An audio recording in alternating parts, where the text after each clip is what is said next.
शिल्प समृद्ध हेब ओडिशा 12 जिले में 27 नुआ शिल्प प्रकल्प भित्तिप्रस्तर स्थापन करेंगे मुख्यमंत्री मोहन चरण माझी। राज्य को आसिब 25,380 कोटी टंकार पुंजीनिवेश। ओडिशा सृष्टि हेब 52,000 अधिक नियुक्ति सुजोग। भुवनेश्वर ओयूएटी स्थित कृषि शिक्षा सदन ठारे आयोजित स्वतंत्र कार्यक्रम में जोगदे नुआ शिल्प प्रकल्प गुड़िकर शिलान्यास करेंगे मुख्यमंत्री। निश्चित भाव आउ एक स्वर्णिम अध्याय जोड़ी होगापी जाऊँगी। आज गोटे दिन में आम राज्यर 12टी जिले 27टी शिल्पपाई भित्ति प्रस्तर एक कार्यक्रम आज करा जायछि। एही जिला गुड़िक होउछि गंजाम जिला, झारसुगुड़ा, खोर्धा, कोरापुट, अनुगुल, भद्रक, सुंदरगढ़, कटक, पुरी, जाजपुर, रायगड़ा और संबलपुर 12टी जिला आज नुआ भाव जोड़ी होती। आगुरी मध्य जिला मान भितर ये जिले में भी अनेक प्रकल्प आसी सारी। या पूर्वर अनेक जिले में प्रकल्प विभिन्न प्रकार प्रकल्प गुड़िकर ले ऑफ स्टोन बा भित्ति प्रस्तर स्थापना हो सारी।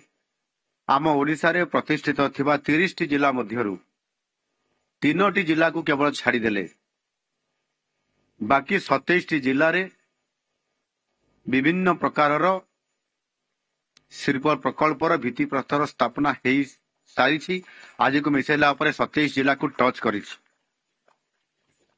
कर निश्चित भाव में एथरू आपण माने अनुमान करि पारुथिबे किभଳି भावरे आम ओडिशा रे पुंजी निवेश करिबा पाई पुंजी निवेशकारी मानकर आगमन एवं आमे जो पॉलिसी आज आपणैछु से पॉलिसी को ग्रहण करी ओडिशा एक संभावनार राज्य जहाँ माननीय यशस्वी प्रधानमंत्री मोदी जी कहूतले ताको साकार करिबा पाई आज आमे बहुत निकटतर हो पारिछु एवं आज मध्य ताको ग्राउंड ब्रेकिंग करि पारिछु।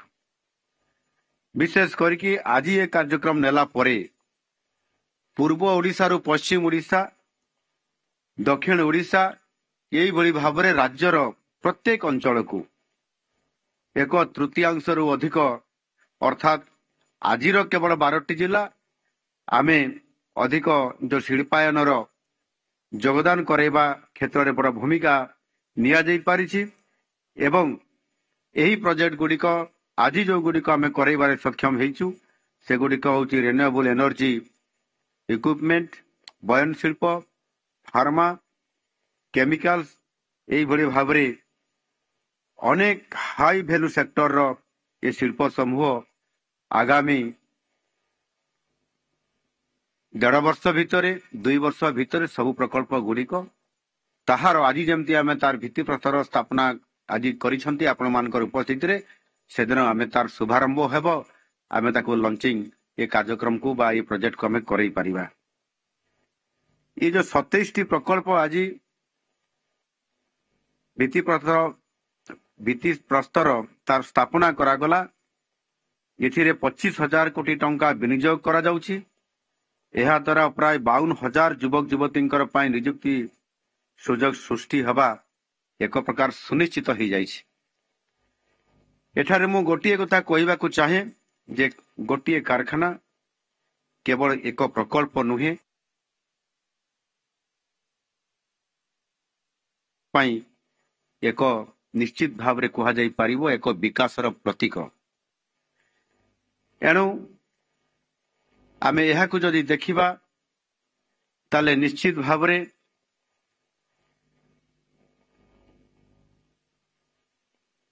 गोटे निजुक्ति एटी अनेक आमर छात्र छात्री माने उपस्थित अछंती जो माने विभिन्न